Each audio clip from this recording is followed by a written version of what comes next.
Assalamu alaikum. Students, hopefully all of you are doing well. This is your general science lecture. The topic of our today's lecture is resistance. So students, अगर हम resistance की बात करें तो किसी conductor में charges के बहाव में रुकावट को रेजिस्टेंस कहा जाता है। मींस किसी कंडक्टर के अंदर जो चार्जेस फ्लो कर रहे होते हैं उनके रास्ते में आने वाली जो रुकावट है वो रेजिस्टेंस कहलाती है।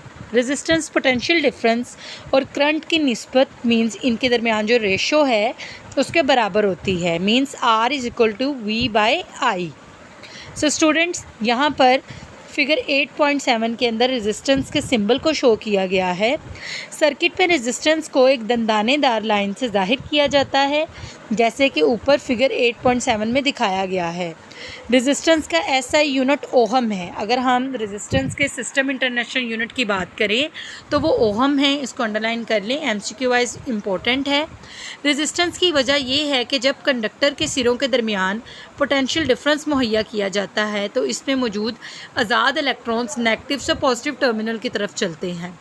रास्ते में कंडक्टर के एटमों से टकराते हैं जिससे इनके चलने में रुकावट पैदा होती है। तो यहाँ पे वो कह रहा है कि इलेक्ट्रॉन जो हैं वो नेगेटिव से पॉजिटिव टर्मिनल की तरफ मूव करते हैं और रास्ते में कंडक्टर के जो एटम्स मौजूद हैं उनके साथ टकराते हैं जिनसे इनको चलने में रुकावट पैदा होती है।